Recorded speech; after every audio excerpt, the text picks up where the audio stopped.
ካብ ብዘይ እግዚአብሔር በህይወት ምንበር ምስ እግዚአብሔር ኮንካ መሟት ይሐሽ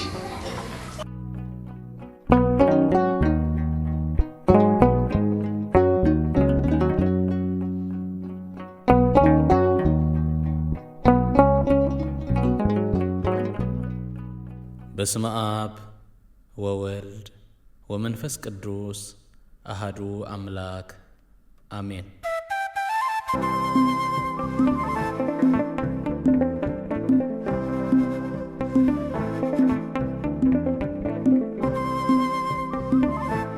በጸሎት ብጽወ ቅዱስ አቡነ ቴዎድሮስ ካልአይ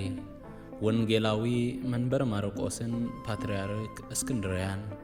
በጸሎት ብጽወ ቅዱስ ሰማዕት ዘእንበለድም አቡነ አንጦኒዮስ ሀገረ ኤርትራ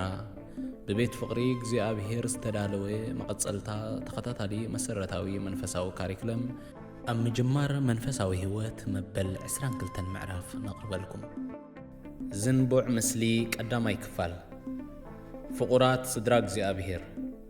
ሎማዓንቲ ሓደ ካብቲ መሰረታዊ ትምህርቲ መንፈሳዊ ህይወት መበል 22 ክንቅጽል ኢና። እዚ ናይ ሎማዓንቲ ትምህርትና ሓደ ካብቲ ብዙሕ ዲያብሎስ ብኡ ገይሩ ዝዋጋኣና ሓደገኛ ስልቲ ኮይኑ ዝንቡዕ ስእሊ ድማ እዩ ዝበሃል። እግዚአብሔር ካብ ኩሉ ናይ ሰይጣን ውግእን ውዲትን ይሓልወና። ንዝሓለፈኩም ክፋላት ኣብ ቴሌግራም ናይ ቤት ፍቅሪ እግዚአብሔር ተጻዒኑ ስለ ዘሎ ኣብኡ ኸይድካ ክስማዕ ይከኣል እዩ። كمي حديرك يفعركي أملاق مزجن جون حاوي دحندو انت رأى سانتا قلت تسخاخينك تخيد لها نابي ديخا ناب قدامي ناب بايمانه اي يفعركي سبع بعشرين حدن كفل الزمن انت تقبر نابي توانا تشفالا نسخاخا قدام دو ابونا دو منفساوي هو دو تبلا لها انت داخون كاجون حاوي بمنفساوي هوت ممللاسن ناب ابونا قدامي نمخادن مو انت تسقم لوري كميش حد نجار كردا كازلو زغوي تارك مغبارن زلالماو هيوت كابزي امدر يخون كاخت جمهور حق حيش يفعركي نحنا اخيلنا بلشواتنا بلشوات ولدينا امنقص املاح كونه ام فصمتا زمن تسفا يبلنا طفينا اينا يوحنس حوي برغص توغ حيالي نحناون كلنا نغاغينا يخوندا امبر اب كريستوس تسفا خنغبر يزغبانا امنني يفحوي ناملاح كحغسيله جيجاتات كقارصو بزح فتينن تقاليسني انتا كون لي غناي كالن امصرش سخا تسفا قريصه كاب نزع عالم زيا نتات مص مخسار ابز عالم زيا عنديركان دلاي كاغيركان ابتا دحرويت مستوم زالوخو مهلا يحيش بالمدمدم تاع بصح يفحوي غناب صلوتك ذكرني من يفلط املاح كنصح غبرني خون غويتا طغو يبزحالك جون حوي كومي تبل كاب غدا مستملسكو صب غيرنا خنعللينا سلام كل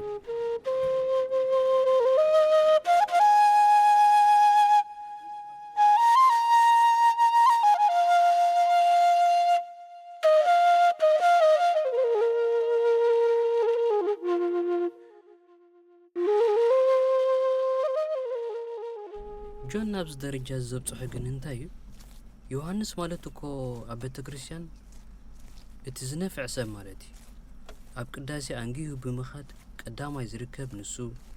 ንዋየ ቅዱሳን ዘዳሉ ንሱ ኣብ ተሰጥኦ ምምላስ ጸብለል ኢሉ ዝወፅእ ንሱ ዋላ ኩሉ እንተዘይተባህለ ኣብ መብዛሕትኡ ንጥፈታት ኣብ ቤተ ክርስቲያን ኣበርክቶ ዝነበረ ሰብ ከመይ ኣቢሉ ግን ናብዚ ኩነታት ዝወሪዱ እንዴ?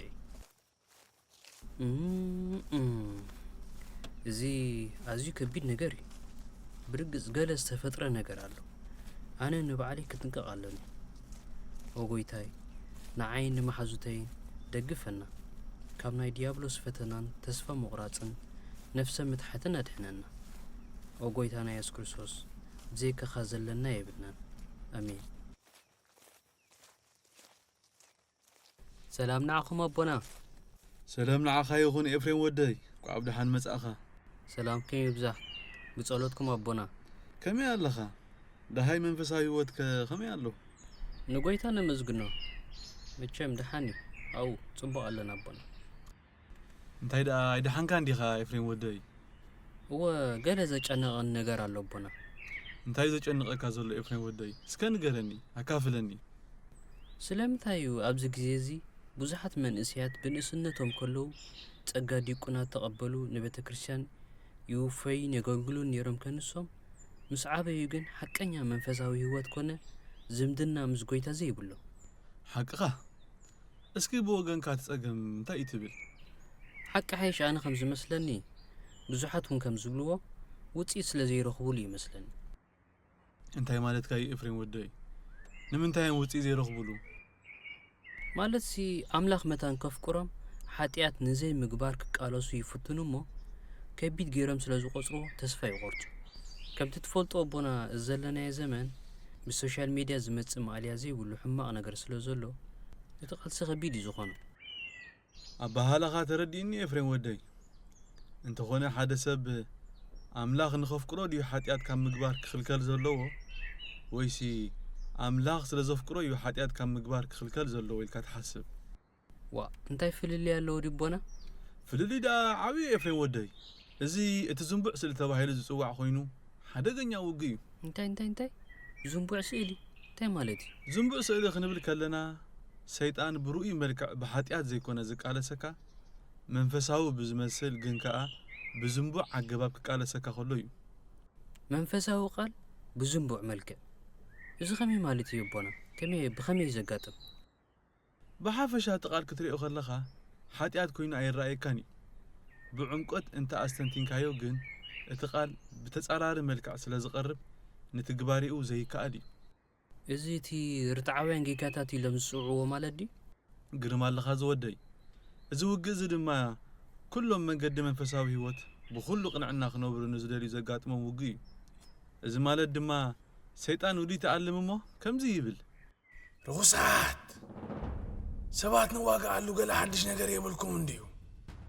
እቲ ቀዳማይ ስልትናት ተኸሽሑ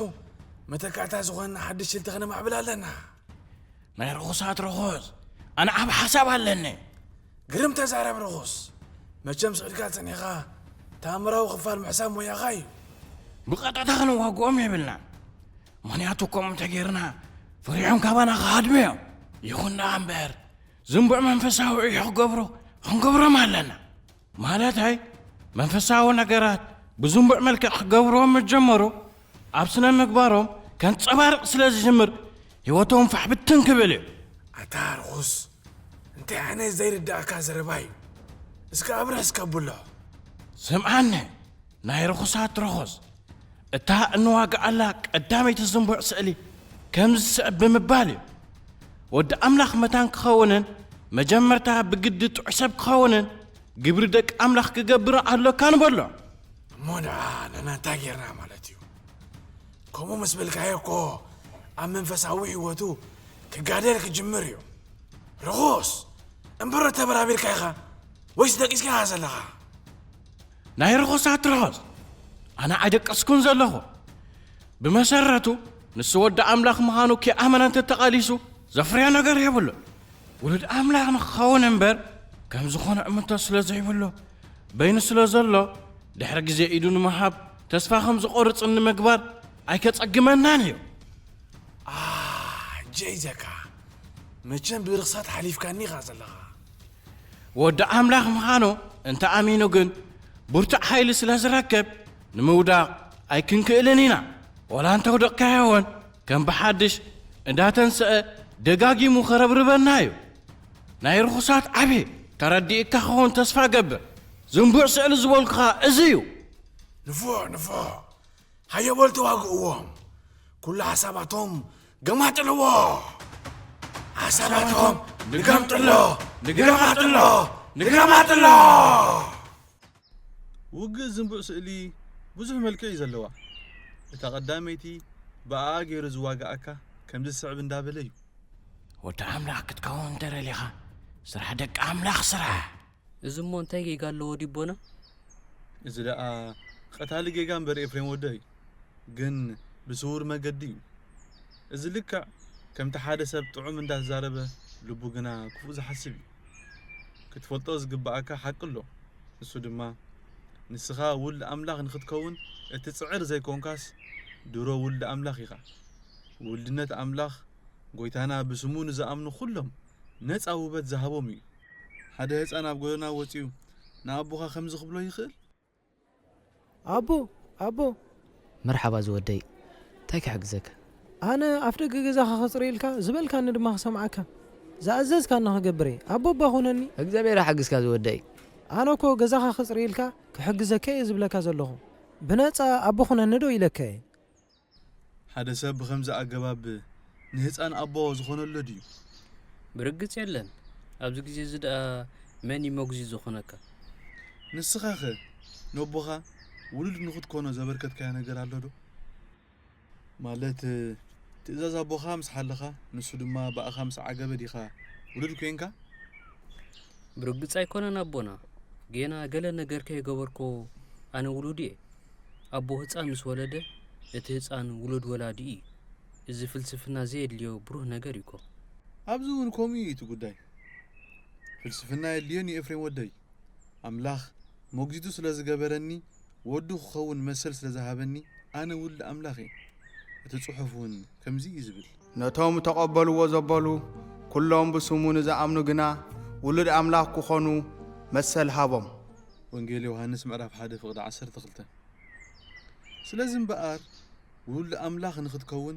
መሰልን ስልጣንን ዝሃበካ ኣምላኽ በዓሉ እዩ እዚ ድማ ዘይድረት ፍቕሪ ኣምላኽን ዓብዪ ነፃ ውህበትን እዩ ከምቲ ጽሑፍ ዘሎ ቀዳማይ ዮሃንስ ምዕራፍ 3 ፍቕዲ 1 ረኣዩ ውሉድ ኣምላኽ ክንበሃል እቲ ኣቦ ከመይ ዝበለ ፍቕሪ ሃበና ከምኡ እውን ኢና ስለዚ ኸዓ ዓለም ንኡ ኣይፈለጠቶን እሞ ንኣና እውን ኣይትፈልጠናን እያ ኩሉ ብክርስቶስ ኣሚኑ ተጠምቀ ዘበለ ሰብ እምበኣር ብመንፈስ ዳግም ብምውላድ ውሉድ ኣምላኽ እዩ ዝኸውን ከምቲ ጽሑፍ ዘሎ እዚኣ እታ ቀዳሚት ደረጃ እያ ከምኡ እውን ከምቲ ኣብ ቀዳማይ ዮሃንስ ምዕራፍ 5 ፍቕዲ 1 ተጻሒፉ ዘሎ ንየሱስ ንሱ ክርስቶስ ምዃኑ ዝኣምን ዘበለ ኩሉ ካብ ኣምላኽ ተወልደ እዩ ብክርስቶስ ዝኣምን ዘበለ ኩሉስ ውሉድ ኣምላኽ እዩ ማለትኩም ዲቦና ሓቀይ ጽቡቕ ኣለኻ ኤፍሬም ወደይ ውሉድ ኣምላኽ ምዃንካ ምስ ኣመንካ ኢኻ ኣብ መንፈሳዊ ህይወት ትነብርን ዕዮ ደቂ ኣምላኽን ንኽትዓይ ሓይሊ ዝኾነካ ከምቲ ኣብ ኤፌሶን ምዕራፍ 5 ፍቕዲ 8 ተጻሒፉ ዘሎ ቀደም ጸልማት ነርኩም ኢኹም እሞ ብጎይታ ግን ሕጂ ብርሃን ኢኹም ንጎይታ ዘሐጉስ እናመርመርኩም ከም ደቂ ብርሃን ኮንኩም ተመላለሱ ስለዚ ሓቀኛ ክርስቲያን ንኽትከውን ርትዓዊ ቅድመ ተኸተል ምኻድ የድሊ ንሱ ኸዓ ውሉድ ኣምላኽ ንኽትከውን መጀመርታ ብክርስቶስ ምእማን የድልየካ ብድሕሪኡ ውሉድ ኣምላኽ ምዃንካ ምስ ኣመንካ ድማ ከም ውሉድ ኣምላኽ ንኽትነብርን ስራሕ ደቂ ኣምላኽን ንኽትገብርን ጉልበት ይኹነካ እቲ ብኣንጻሩ ዝጅምርን ውሉድ ኣምላኽ ንምዃን ክበቅዕ ሃለኽለኽ ዝብል ግን መንፈሳዊ ህይወት ንዕኡ ክኸብዶ ጥራሕ ዘይኮነስ ዘይከኣል እውን ክኾነ እዩ ይገርም ይቦና ኣነ እውን በንጻር ክጅምር ብዙሕ እዋን ፈቲነ የተሓሊለ ብዘይ ፍረ እውን ተሪፈ ምሳኹም እንተዘይራኸብ ነይረ እውን ቀደም ኢደ ሂበ መሃለኹ ኦ ጎይታ ኢየሱስ ክርስቶስ ውሉድካ ብምዃነይ ኣመስግነካ ኣለኹ ብጻዕሪ ዝረኸብኮ ጻማ ውሉድነት ዘይኮነስ ንስኻ ጸጋ ስለ ዝሃብካኒ ንዓመታት ዝኣክል ነቲ ዘይከኣልከ ንሱ ውሉድነት ንምርካብ ብግዲ ሰናይ ምግባር ዘድልየኒ መሲሉኒ ዘሕለፍኮ ኮንቱ ግዜ ይቕሬታ ግብረለይ ካብ ፍቕርኻን ካብ ኣቦነትካን ነዊሕ ዓመታት ጠፊየ ጸኒሐ እዚ ድማ ንስኻ ቀረባይ ከለኻ ብሰንኪ ጉጉይ ርድኢተ እዩ ካባኻ ዘርሓቐኒ ብሓቂ እዚ ኣብ ውሽጠይን ኣብ ውሽጢ ኩሎም ደቅኻ ብዲያብሎስ ተዘርአ ዝንቡዕ ምስሊ ጎይታይ ብዙሕ ሰባት ከፍቁሩኻ እንዳደለዩ ርድኢት ስለ ዝሓፅሮም ዝንቡዕ ስእሊ መንፈሳዊ ዓይነቶም ስለ ዝዖርን ኣይከኣሉን እሞ ጎይታ ኢየሱስ ንዓመዋ እምሮና ከፊትካ ነቲ ሓቀኛ ርድኢት ኣብርሃና ኣሜን ጽቡቕ ኣቦና ሕጂ ተረዲኡኒ ብግምጣል ዘይኮነስ መጀመርታ ውሉድ ኣምላኽ ምዃነይ ከኣምን ኣለኒ ብድሕሪኡ ድማ ስራሕ ውሉድ ኣምላኽ ሰርሕ ይቕሬታ ግን ተወሳኺ ሕቶ ኣለኒ ሕራይ ሕተት ዝወደይ ውሉድ ምዃነይ በቐሊሉ ብምእማነይን ግን ሸለልተኛን ትእዛዝ ንኸይሕሉ ዶ ኣይገብረኒ ምኽንያቱስ ድሮ ውሉድ ኣምላኽ ኮይነ ኢለ ክሓስብ ሓደ ንጉስ ንሓደ ድኻ መንእሰይ ብሞግዚት ምሱ ከዕብዮ ወሲዱ ኣሊልና ንሕሰብ ከምዚ ድማ ይብሎ ፍቑረይ كابلو من الحار كله زحالة فرس عيون كابلو ما عنتي ولديخ ودي نقوسيخ ودي نقوس تاي مالت مخانو تردي كالو تردي خبر نقوس ود نقوسيو قرم كابلو ما عنتي نقوسيخ إذا بيت منقستي دما جزا خايب كتصوعني خلخ أبوي اللي كتصوعني حرايدو زودي إيش خبر نقوس إيش أبوي بل نسخة حجي ودي يخون كاي أي تفرح إيش دوز ودي إيش أبوي تردي نالو إذا دخامن إسي ود نقوس دحر مخانو إذا بيت منقست دما بيتو دحر مخانو إتو نقوس ون أبو مسكونة دقيم ندقيق وانتخون نعمنا يدخلناتي ود كملس يحسب الكادو تحسب فتصم زي حسابي بيت منقستي راح ريحو خير يكيلني من قالو بيت منقستي نقوس دما أبو كام مخان ندحريت زبل كقرمك قال زي عم مصحف قدوس أبرايا يوحنس معرف حدا كاب حموش يخساف قرشلوش هتصحيفو له نو نتي زفكرنا زلو كاب حاتياتنا ون بدومو زحصبنا نغزابير أبو منغستن كاناتن كنكونو زغبرنا كم تتقص زبلو يسوس كريستوس كم زفكركان كاب كل حاتياتك كم زنصحكان انت دا امينكا بمنفساو ترجم كا منغستن كهانن كم زخون كان انت امينكا بقليلو كم نقوس كتنبر تخيليها كميسي ود نقوس نغستات كوين كايخا كمي زباله زقرم قالزي أنس نقوسن كهانني إفرين ودي إذا قالي دي ويسي قال وانجيل مبر جنسي كهان مالت انتي مالتي قداسي كسرع مالت دي برقت قداسي اي تسرعني خا كهان كبهال كله قنا بمنفساو ترقمي كهان زبل قال بقانقا غريخ كوينو برس فيتر يبهال ترقمو دما أمالادي مالتي إذا مالت نسخا من تخالو سبات كتسلي تخيلي خا سلازي نسخا عبي سبيغا إفرين ودي أبكر ما أملاخون عبي بوتاي زلكا بقدام ندقن كومو مخانكا ختأمن عليكا بقللو كومو خونكا متان كتنبرن أملاخ زهابكا تسقان معقب متان كتقالسني قنا أبونا ولد أملاخ سلازوخنا دهر حجي دقيمنا حاتيات هاي نسرحن مالدي دق أملاخ فتيمم حاتياتنا يمقبار ديديت يبولو من انت حاتقو دما قلتيفهم يمزمولسو سلازي زودي كلنا كندكمن كنحاتن بهرياوي فقور يوحنس كم زي زبل أبقدامي ملقت يوحنس مراف حدا فوق 10 حاتيات اي جبرنان انت بلنا حاساو نغبرو قالون ابانا يلون اسكي خاتك افرين وداي تغاغي خاتفلدو بنشتوخا نبوخا اخوري خاتفلدو انتي بنيشتي ترايدا نسعبوخو كساب حجي يخوري أبوي جن لواس لزخنا بزح يتصورن ولا دي خاب قل اوان بقى عيق إلو كم زيلو كاي فلدو إفريم أدكيم كاني بجيجاتك عيق إلنتا بقى باباي معري دقي ما يقاقني يغرق برلي كالا عيشا يبدلني نو كل ساعة كومون دابلك أخات جاجا سلازي كابلو ما أنتي أي فلتكا أي تفلتني كالا أبودله ودي أكون كان أبوخا خابلتات حدا معلتي كم زيلي كادو يفلت إفرين ودي فتصوم كوميلوني يفلتني شحكو أنت تقاقوخو بحجوني يقاقا أبوي جينا يفكرنني يتصورنني أملاخ يا أبو كندي ساعة تصاويرني مدراو بوخا كابت سمياو أبوخا زراهر خويني يسمعك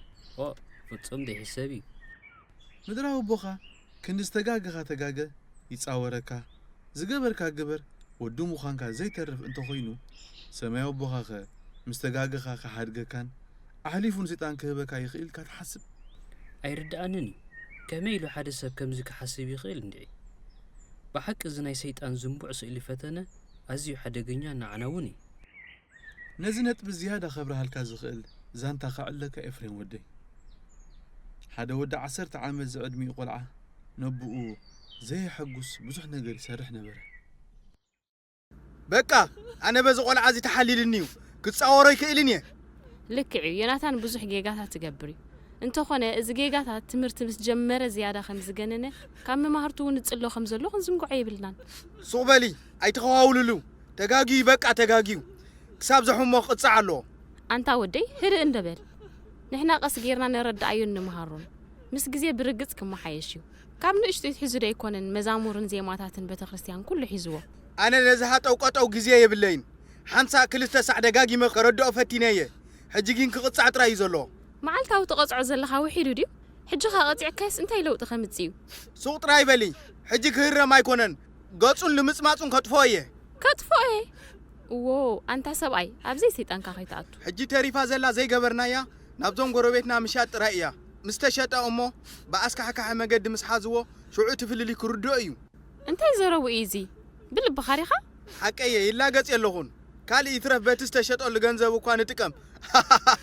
كيدا اللغو قدام ساتاتهم كساماما انت سبعي نعنا بالبخاتة ملس كي تحفرنا مساخندي هايلة قدافني اي تباخرني قدافني حانتي اقالي كشيط ايبك اخشوطو سبعي تتقليلني اوي ردؤوني ودخ شي يدليو إفريم ودي كم زخقات مخيل كتحسب وا كميلو السبعي ناي بحق انت تتسلي طرايو كوم خقبر زخيل مسامرو زولسا كم ز عينت حساب كحسب فصوم زي حساب إفريم ودي امرو زلو سب ولادو خبس كله كم ز عينت تكبار كوعلو اي كلني إلنا عند حسبنا نحنا مستقاقنا املاخ كوم خقبر كم زخيل سيطان كأمننان كستنان كترئي زحزني كميلي يكن الزخون كرد أكاي كإلن برقص عاو شرحي سيطاني بحق لو سبات كابت بعال ملوء فقدن محرتن زخونا أملاخ يروهيهم بحق لو سبات أبلبهم كاب أملاخ نلعلي نولدهم محرت هاللومي أما تيوز مراب شوعات تفقد عسرت حدا كم زبل تسحيفو له እምበኣር ከንስኻትኩም እኳ ክፉኣት ክንስኹም ንደቅኹም ጽቡቕ ህያብ ምሃብ ካፈለጥኩም እቲ ኣብ ሰማይ ዘሎ ኣቦኹም ግዳ ንዝለምንዎ ክንደይ ኣብዚሑ ጽቡቕ ዘይሂቦም أملاخ بعال ملوء محرت بعال بزح فقرن ريرهيني مس كله دخامنا خا دقو خاموخان عنقصوني ناوخ نملس كلنا تقبليو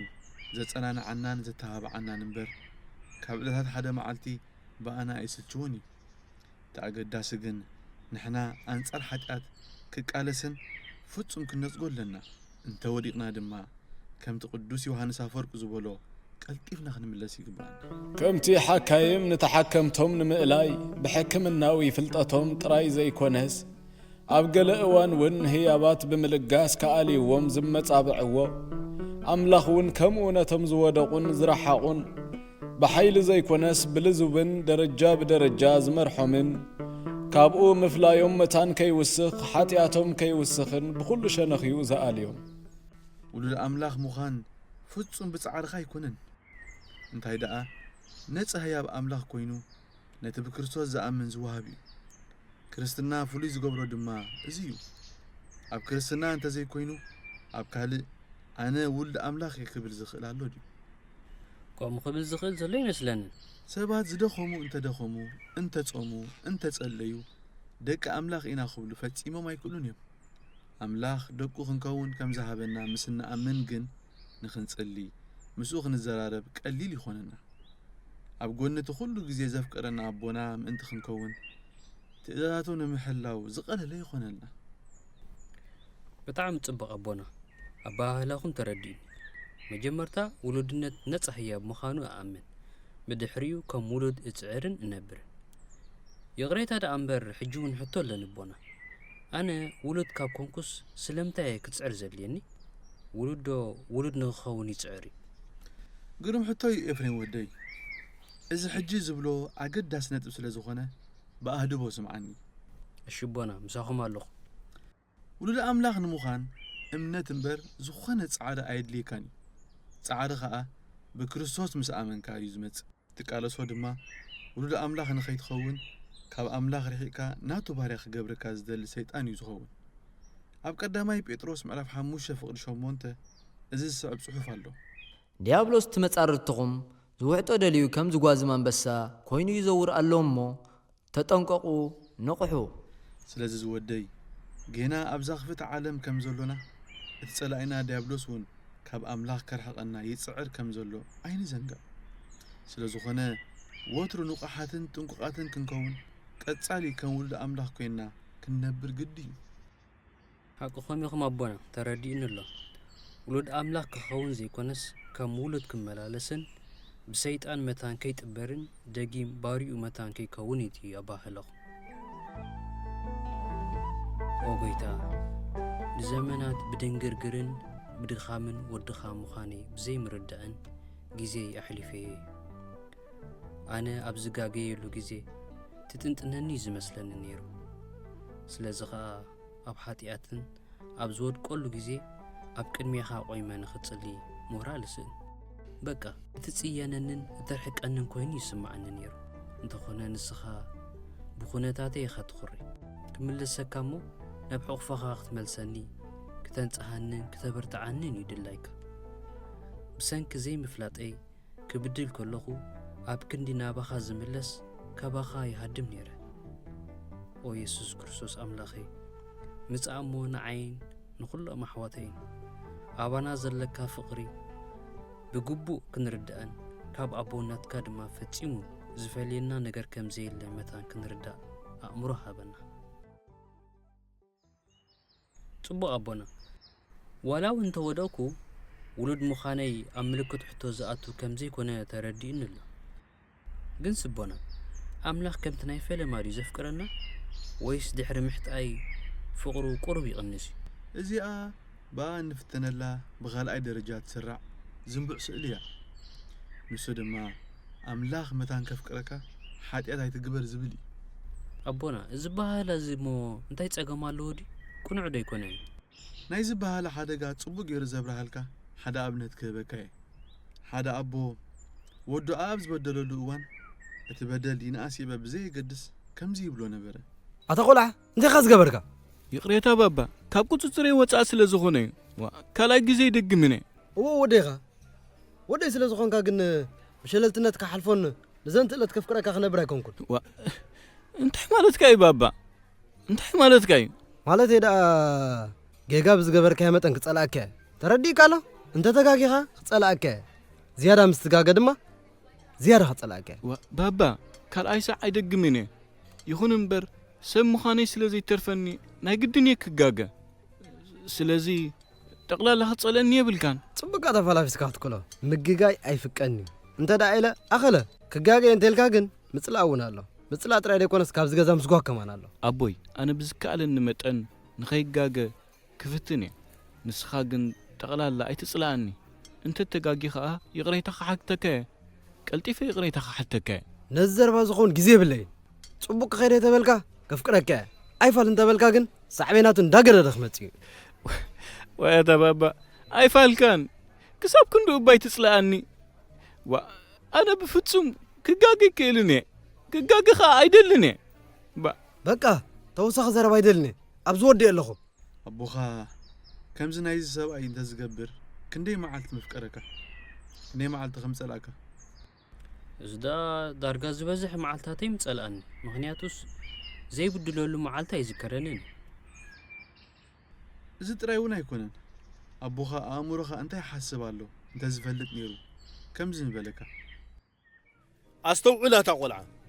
ابو امورخا زموصخا خفو حسابات زي فلطم كيمسلكا اي سوروننيو امو بابا انا انت يغبر اما حساب معلتاو يزقالسني انا دو كوم زبحال يلن زخونو خفو حساب ابو امورخا دحدا مصيكا كصلعكان حنا كفدني تقاقل لها بابا نمنتاي كنكم تخون نمنتاي بجا هاي تطلعني كفو حساب سلاز مصان طراي كمي لهتت املاخ كم سبا يزي انت زخون زفكره كان صلا كان غزي كندي مخوني كتحسب كوم تخوين دا حنت ساعات تكون اي مفكرنن ساعات هنا بزحي له حنت دقيق انت اخيلاي ناي حساب كنا دا ابيت طوك بلكم وتمبنا سلازم بقر اتا املاخ من تفكركاس حدت هي تكبر زبل سنه حساب زنبعن اعناون سنه حسابي تصارارق املاخوني ابروميم راب حموشه فوق شومونته كم زبل صحف له جناخ نحنا جنا حتان كلنا كريستوس اب كندانا مويتو ايو امو املاخ تفقرو نعنا بزير يالو بار املاخ ابانا زلو فقري نحنا جنا حتان كلنا يو كي تنسحنا كلنا وكي ترفه كميسي ኣምላኽ ፍቕሪ እዩ ፍቕሩ ድማ ዘይለዋወጥ እዩ ንሕና ኸዓ ደቁ ኢና ደቁ ክጸልእ ይኽእል ኢልካ ድማ ፍጹም ዘይሕሰብ እዩ እንተ ሓጥኡ ድማ ከም ዝሓመሙ እሞ ምፍዋስ ከም ዘድልዮም ገይሩ እዩ ዘፍቅሮምን ዝፍውሶምን ከም ውልዱ ናብ ቦታኦም ክብሮምን ክምለሱ ይናፍቕ ኣብዚ ቄድ ምዕራብ 18 ፍቕሪ 32 ከምዚ ዝብል ጽሑፍ ኣሎ ኣነስ ሞት ሓደ እኳ ኣይፈትን እሞ ተመለሱ ብህይወት ከዓ ንበሩ ይብል እግዚኣብሔር ኣምላኽ ስለዚ እግዚኣብሔር ሓደ ሰብ ክጠፍእ ፈጺሙ ኣይፈቱን እዩ ብኣንጻሩ እኳ ደኣ ኣምላኽ ብሓደ ዝንሳሕ ዝምለስ ሰብ ይሕጐስ እዩ ኣብ ሰማይ እውን ኣብ ሓጐስ እዩ ዝኸውን እዚ ከዓ ኣብ ሉቃስ ምዕራፍ 15 ፍቕሪ 7 ተጻሒፉ ኣሎ ከምኡ ከዓ ንስሓ ካብ ዘይደልዩ 99 ጻድቃንሲ ብሓደ ዝንሳሕ ሓጥእ ኣብ ሰማይ ሓጐስ ክኸውን እዩ እብለኩም ኣለኹ እሞ ትቑንዑ ዳ እንታይ እዩ ኣቦና ቁሩብ ተደናጊሩን ኣሎ ምኽንያቱስ ዕድመይ ሙሉእ ሰሚዐ ዝዓበኹ ኣምላኽ ምእንቲ ኸፍቅረካ ሓጢኣት ኣይትግበር ዝብል ከምኡ ይኮነን ኤፍሬም ወደይ እቲ ቁኑዕ ኣምላኽ ኩሉ ግዜ እዩ ዘፍቅረኒ ምእንቲ እዚ ኸዓ ካብ ፍቕሩ መታን ከይርሕቕ ሓጢኣት ካብ ምግባር ደኣለይ ዝቑጠብ እምበር ብኣንጻሩ ይኮነን ብሓቂ እዚ ናይ ዝንቡዕ ስእሊ ፈተነ ከቢድ እዩ ንበይነይ ክፈልጦ እውን ኣይምኽኣልኩን ነይረ ብዙሓት ኣሕዋትን ኣሓትን በዚ ዝንቡዕ ስእሊ ጠፊኦም እዮም ይጠፍኡ እውን ኣለዉ ኣብ ሓጢኣት ምስ ወደቁ ኣምላኽ ዝተጸየፎን ኣንጻሮም ዝተላዕለ ገይሮም እዮም ዝሓስብዎ እስኪ ካልእ ተወሳኺ ሕቶ ኣለኒ ቦና ኣነ ብፍቓደይ ሓጢኣት እንተገይረኸ ኣምላኽ ፍቕሩ ይጐድሎ ፍቕሪ ኣምላኽ ወትሩ ዘይለዋወጥ እዩ ኤፍሬም ወደይ ይኹን ደኣ እምበር ሓጢኣት ካብ ዙርያ ፍቕሪ ኣምላኽ እዩ ዘርሕቐኒ ከምቲ ጥፉእ ወዲ ብምሉእ ድሌቱ ኣብ መገዲ ሓጢኣት ክኸይድ ምስ መረጸ ካብ ኣቦኡን ካብ ፍቕሩን ርሒቑ ሃብቱ ኣጥፊኡ ኣብ ርኽሰትን ዓበድበድን ክነብር እዩ መሪጹ ኣቦኡ ግን ጸሊእዎ ወይ ሕኑኡ ፈዲድ እዩ ብርግጽ ኣይጸርኦን እኳ ደኣ ምስ ተመልሰ ዘርኣዮ ኣቀባብላ የፍቅሮ ከም ዝጸንሐን ዘረጋግጽ እዩ ነይሩ ስለዚ ኸዓ ሓደ ሰብ ካብ ጌጉኡ ተመሊሱ መታን ክናሳሕ ክንስተጋገየ ይጋገ ኣምላኽ ንዕኡ ዘለዎ ፍቕሪ ፍጹም ከም ዘይልወጥ ብግዲ ከኣምን ኣለዎ ኣምላኽ ተነሲሕና ክንምለስ ደኣ እምበር ካብኡ ርሒቕና ክንጠፍእ ድላይ ይኮነን ከምቲ ቅዱስ ኣባ ዳንኤል ዝብሎ ጸጋ ኣምላኽ ኩሉ ሳዕ ኣባና ንሰናይና እዩ ዝዓዪ ካባና ተሪሒቑ ግን ግብርን ጻዕርን ወዲ ሰብ ኮንቲ እዩ ዝኸውን ሰብ ዝፈተነ እንተፈተነ ዝደኸመ ተደኸመ ብዘይደገፍ ኣምላኽ ናብታ ዝነበረ ናይ መጀመርታ ህይወቱ ክምለስ ዝከኣል ኣይኮነን ኦ ጐይታ ኢየሱስ ኩሉ ግዜ ዋላ እውን ሓጢኣት ኣብ ዝገብረሉ እዋን ከይተረፈ ስለ እተፍቅረኒ ኣመስግነካ ኣለኹ ኣነ ዝመስለኒ ዝነበረ ኣብቲ ብሓጢኣት ዝወድቀሉ ግዜ ከምዘይተፍቅረኒ እዩ እንተኾነ በንጻሩ ኮይኑ ጸኒሑ ግደክም ኩለኹ ኢኻ ሓለፍ ኣትግደሰለይ ኣነ ፍቕርኻ ዝግብኣኒ ሰናይ ነገር ምስ ገብር ጥራይ ኮይኑ ይስማዓኒ ነይሩ ለካ ፍቕርኻ ወትሩ ዘይልወጥ እዩ ካባኻ ርሒቐ እውን ከይተረፈ ምምላሰይ እንዳተጸበኻ ፍቕርኻ ዘይትኸልኣኒ ምዃንካ ክንዲዚ ዝኣክል ዓመታት ከይተረዳእኾ ይጸኒሐ እሞ ይቕረ ግበረለይ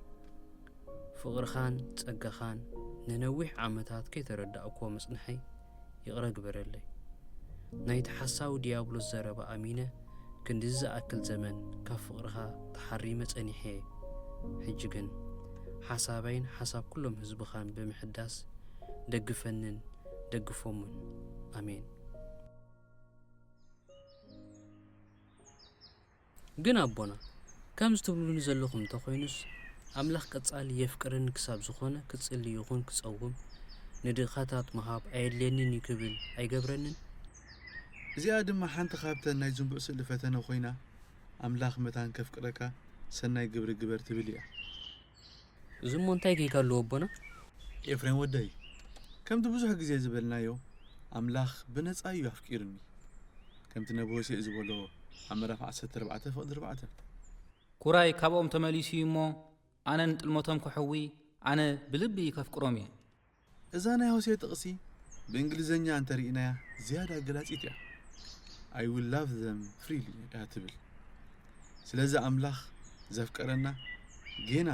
ገለ ሰናይ ነገር ከይገበርና እዩ እዚ ማለት ቅድሚ ፍጣርና ኣፍቂሩና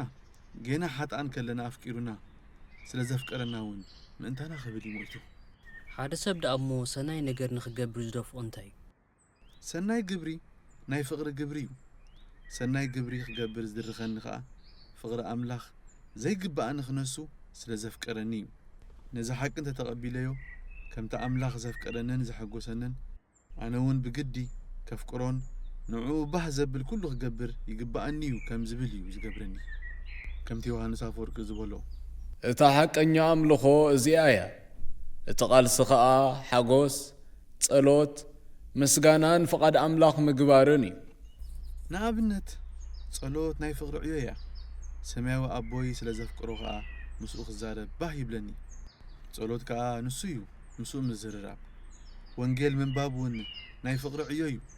ሰማያዊ ኣቦይ ስለ ዘፍቅሮ ኸዓ ብወንጌል ኣቢለ ድምፁ እሰምዕ ሓራይ ትእዛዛት ምሕላውከ ብኸመይ ናይ ፍቕሪ ዕዮ ኮይኑ ምሕላው ትእዛዝ ብርግጽ ዕዮ ፍቕሪ እዩ ንኣቦይ ስለ ዘፍቅሮ ከም ኣቦይ ኣብ ኣዘራርባን ምምላስን ክመስል ይደሊ ውሉድ ንኣቦኡ ክመስል ባህርያዊ እዩ ከምቲ ጽሑፍ ዘሎ ኤፌሶን 5:1 ደጊም ከም ፍቑራት ውሉድ ሰዓብቲ ኣምላኽ ኩኑ ስለዚ ኣምላኽ ንኸፍቅረካ ሰናይ ግብሪ ግበር ዝብል ስነ ሓሳብ ኣዝዩ ሓደገኛን ዝንቡዕን እዩ ምክንያቱ ሰናይ ግብሪ እንተጌርካ ክትዕበን ክትሕበንን ኢኻ ክትሕበን ስለ ትጅምር ከዓ ገለ ሕማቕ ነገር ንኽትገብር ግቡእ ምዃኑ ስምዒት ክፈጥረልካ ይኽእል እዩ ገለ ሕማቕ ግብሪ በቲ ናይ ሰናይ ግብሪ መዝገብ ክድምስስ ናይ ምፍታን ርድኢት እውን ክሓድረልካ ይኽእል እዩ ከምዝኻ ክትብል ትኽእል ኣብዚ ሰሙን እዚ ጥራይ ንዝመጽእ 2 ወርሒ ዝኣኽለኒ ብዙሕ ደቃይቕ ኣኪበ ኣለኹ እሞ ሕጂ እንታይ ክትገብር ደሊኻ ምሽ ኣለካ ነፍሰይ እንዲ ኣሲረ ጸኒሐ ዝመጽእ ዘሎ ሰሙን ግን ቁርብ ነፍሰይ እትምንዮ ዘበለ ኩሉ ሓጢኣትን ዝርጋንን ክገብር እየ ከመይ ጌርካ ከምኡ ትብል ምሽ ክነግረካ ጸኒሐ ን2 ወርሒ ኣኺሉ ዝተርፍ ደቃይቕ ኣለኒ ብኸምዚ መገዲ ትጓዓዝ እንተኾንካ ንኣምላኽ ኣይተፍቅሮን ኢኻ ከም ኣቦኻ እውን ኣይኮንካን ምስኡ ክትመላለስ እንታይ ደኣ ከም ባርያ ንጎይትኡ ክዓግብ ኢሉ ዝፅዕር ኮንካ ኢኻ ትተርፍ ብሓቂ ኸቢድ እዩ ሕማቕ ዕድል ኮይኑ ብዙሕ ግዜ ኣብ ከምዚ መጻወዲ ኣትየ ነይረ ክርስትና ፍልይ ዘብሉ ነጥቢ ኸዓ ንሕና ውሉድ እምበር ባራይ ከምዘይኮንና እዩ ስለዚ ኸዓ እዩ እዚ ኣቐዲሙ ተባህለ ክርስቲያን ንዘይምዃን ዘቃልዕ እዩ ፍቕሪ ኣምላኽ ንዓና ግን ብነፃ እዩ ከምቲ ኣብ ቀዳማ ዮሃንስ ምዕራፍ 4:19 ሰፊሩ ዘሎ ንሱ ቅድም ኣፍቂርና እዩ እሞ ንሕና እውን ነፍቅር ኢና ፍቕሪ ኣምላኽ ብነፃ ምስ ዝቕበል ኩሉ ግብረይን ድኻመይን ፃዕረይን ኣብ ቅድመይ ምንም ዋጋ የብሉ ምስቲ ኣምላኽ ዘፍቅረኒ ክናፀር ከሎ እዚ ጥራይ ኣይኮነን ህይወተይ ከይተረፈት ነቲ ዘፍቅረኒ ህይወቱ ምእንታይ ዘሕለፈ እምበር ናይ ባዕለይ ኣይትኸውን እያ ከምቲ ሃዋርያ ጳውሎስ ዝበሎ ኣብ 2 ቆሮንጦስ ምዕራፍ 5:15 ድሕሪ ሕጂ እቶም ዘለዉ ነቲ ምእንትኦም ዝሞተን ዝተንስአን እምበር ንርእሶም ምእንቲ ኸይነብሩ ንሱ ኣብ ክንዲ ኩላቶም ሞተ ኣምላኽ መታን ከፍቅረኒ ኣይኮንኩን ሰናይ ግብሪ ዝገብር እንታይ ደኣ ኣምላኽ ስለ ዘፍቅረኒ እየ ሰናይ ግብሪ ዝገብር ዮሃንስ ኣፈወርቅ ብዛዕባ እዚ ጉዳይ ዝኣመልኪቱ ሓደ ደስ ዝብል ነገር ተዛሪቡሉ ሰናይ ግብሪ ናይ ገዛእ ርእሱ ቅኑዕ መንፈሳዊ ትርጉም ኣለዎ ንሱ ድማ ንሕና ንዘይነኣምነሉ ሃይማኖት ኣይነምልኽን ኢና እንታይ ደኣ ምእንቲ ነቲ ምእንታና እተሰቕለ መፍቀር ሰብ ዝኾነ ጎይታ ኢና ኣብ ፍቕሩ እንነብር እሱ ገና ሓጥኣን ከሎና ኣፍቂሩና እዩ ኣምልኾና ናይ ግብሪ ኣምልኾ ደኣ እምበር ፍልስፍናዊ ስነ ሓሳብ ኣይኮነን ምስቲ መፍቀሪ እተሰቕለ ምውህሃድ እዩ እምነትን ግብርን በቲ እተሰቕለ ክርስቶስ ኣባና ብሓደ የንዝዓያ ስለዚ ዝወደይ ምእንቲ ነቲ እተሰቕለ ዘለና ፍቕሪ ብናይ ጎይታ መንፈስ እንጋደል እምበር بخالع علامة يخون حراين بقر يفرين ودي لو ما عندس تمهرنا يا مدان كين رسعو دقيمنا حلف نولو تقداميتي لو مستمهرنا يا زنب اسئلي انتي تبالينا ولد أملاخ نختكون عيو ولد أملاخ كبر تقنع كخون زلو خنتايو ولد أملاخ سلزخون كي قبر دك أملاخ زقبر تخاليتي زنب اسئلي زبلناها أملاخ متان كفكركاس حاتيات تكبر يعتبر تقنع كخون زلو خنتايو ኣምላኽ ስለ ዘፍቅረኒ ኣነ ድማ ንሓጢኣት ዝጽየፍ እታ ሳልሰይቲ ዝንብዑ ስእልኸ እታ ሳልሰይቲ ደኣ ኣምላኽ ንኸፍቅረካስ ሰናይ ግብሪ ግበር እቲ ቁኑዕ ክኸውን ዘለዎ ኸ እንታይ እዩ ኣምላኽ ኩሉ ግዜ ከም ዘፍቅረንን ስለዚ ድማ ኣነ ሰናይ ግብሪ እገብር ግን ናይ ሎም መዓንቲ ልምምድ እንታይ እዩ ኣቦና ናይ ሎም መዓንቲ ልምምድና ነቲ ቅድሚ ሕጂ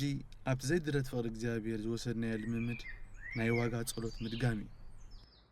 እሺ ኣቦና ኣነ እውን ካብ ዝርስዕ ነዊሕ ገይረ ኣለኹ ብጸጋ ኣምላኽ ከም እንደገና ክምለሶ እየ በሉ ኣብ ጸሎትኩም ዘኩሩኒ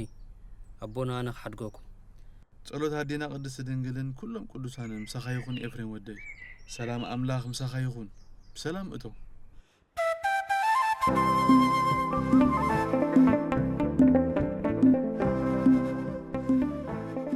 ዝኸበርኩም ፍትዋት ደቂ እግዚኣብሔር ቀዳማይ ክፋል እዚ ክትሰምዕዎ ዝጸናሕኩም እዩ ነይሩ መቐጸልታ ኣብ ዝመጽእ ክፋልና ሒዝናልኩም ክሳብ ንመጽእ ሰናይ ኣምላኽና ንኦርቶዶክሳዊት ቤተ ክርስቲያንና የጽንዓልና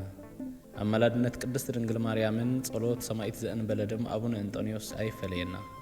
ንቅዱስ ኣምላኽና ዘለኣለማዊ ክብሪ ይኹኖ ኣሜን